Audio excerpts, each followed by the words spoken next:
The legend of the phoenix all ends with Hola beginnings. youtubers, en este video vamos a analizar a través de la estadística descriptiva 70 datos a los cuales les realizaremos análisis a través de una tabla de frecuencias para datos acumulados o agrupados. Calcularemos las medidas de tendencia central, las medidas de variación o dispersión y realizaremos tres gráficas que son un histograma, una ojiva y un diagrama circular. Bueno youtubers, para iniciar realizaremos un conteo de los datos que tenemos para el estudio. En este caso se simboliza con la letra N, que significa la población, es decir, el total de datos que tenemos, que en este caso es igual a 70. Calculamos el rango, el cual se obtiene restando el mayor valor de datos menos el menor. Luego la clase. Esta me determina el número de clases que tendremos para construir la tabla de datos agrupados. Esta se calcula la regla de Sturgers. Luego la amplitud, la cual se obtiene dividiendo el rango entre el número de clases. Después de haber calculado esto, podemos construir nuestra tabla de frecuencias para datos agrupados. Empezamos colocando el dato menor y a este le sumamos la amplitud que hemos calculado anteriormente. En ese caso, el dato menor es 36 y sumamos 4 para hallar el límite superior de la primera clase, el cual da 40. Así sucesivamente para las demás clases. Sabiendo que tenemos 7 para la marca de clase, sumamos el límite inferior más el superior y el resultado lo vimos entre 2. Para la frecuencia absoluta realizamos el conteo de los datos que se encuentran en la primera clase. En este caso contamos los datos que se encuentran entre 36 y 39. En este caso no se toma el 40, ya que este se tomará como límite inferior. En la siguiente clase, en este caso tenemos 3 datos que están entre 36 y 39. Ese proceso es igual para las siguientes clases. Luego realizamos la frecuencia relativa acumulada. Esta se encuentra sumando los datos de la frecuencia relativa. El primero sería 3. Luego para la clase 2 sumamos 3 más la frecuencia relativa de la clase 2, en este caso es 23, lo que haría 26. Así sucesivamente con las demás clases. Para la última columna dividimos la frecuencia relativa de cada clase y la dividimos entre n, es decir 70. Esta se calcula sobre 70, ya que permite ver cuánto porcentaje de datos se encuentran en cada clase. En este caso, para la primera clase tengo 3 datos que equivalen al 4% del total de datos. Bueno, mis queridos youtubers, para la segunda tabla vamos a copiar las primeras 4 columnas, igual que en la primera. En la primera columna los límites de intervalos X, Y, que será la marca de clase, F, I, la frecuencia, es decir, los datos que se agrupan en cada intervalo, y F mayor, I con mayúscula, la cual es la frecuencia acumulada.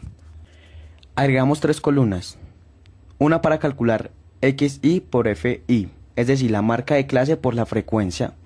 Esta columna nos servirá para calcular la primera medida de tendencia central, la cual es la media, ya que su cálculo se hace sumando esta columna y dividiendo este resultado entre n. El número de datos. Bueno, yo hice este cálculo y la sumatoria de XI por FI es de 3228. Luego lo dividí entre n, que es 70, y me dio 46,11. Este valor es la medida del cual me sirve para hallar los datos de la siguiente columna, la cual es la marca de clase de cada intervalo menos la media, y este resultado lo elevo al cuadrado en el caso de este ejercicio para la primera clase a 38. Le resto la media, es decir, 46,11. Esto me da menos 8,11, un valor negativo. Pero ¿cómo se eleva al cuadrado? El signo se multiplica, menos x igual más el valor del da positivo en este caso, que es menos 8,11 al cuadrado. Daría 65,84 y así sucesivamente para cada clase. En la última columna multiplicamos el resultado de la columna anterior por la frecuencia. La sumatoria de estos valores me servirán para calcular las medidas de dispersión como la variancia, la desviación estándar.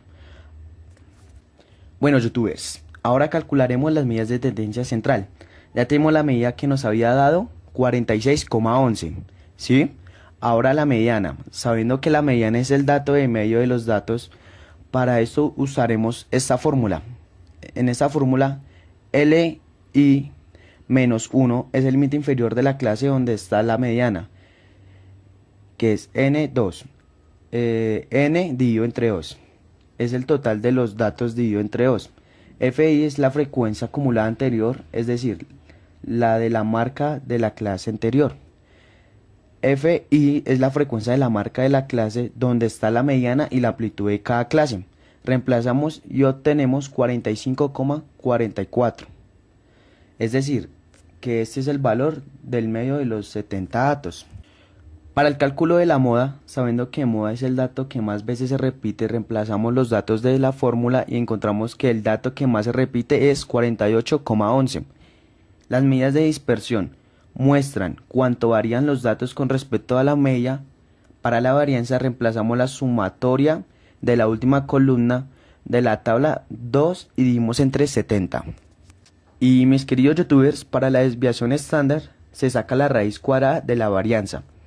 Y para el coeficiente de varianza dividimos la desviación estándar entre la media y lo multiplicamos por 100. Este resultado mide qué tan homogéneos. En este caso dio 10%. Se podría decir que los datos son homogéneos. Si el resultado fuera superior al 25% serían heterogéneos, es decir, datos muy dispersos. Bueno, youtubers, graficamos el histograma. Este se grafica colocando los límites inferiores de cada marca y de clase y en el eje. En el eje Y, las frecuencias de cada intervalo. Gráficamente puedo ver cómo están distribuidos los datos por frecuencias en cada intervalo. Luego la ojiva. En este se puede ver los datos agrupados por frecuencias. Para graficarlos colocamos en el eje X las marcas de clase y en el eje Y cada frecuencia acumulada.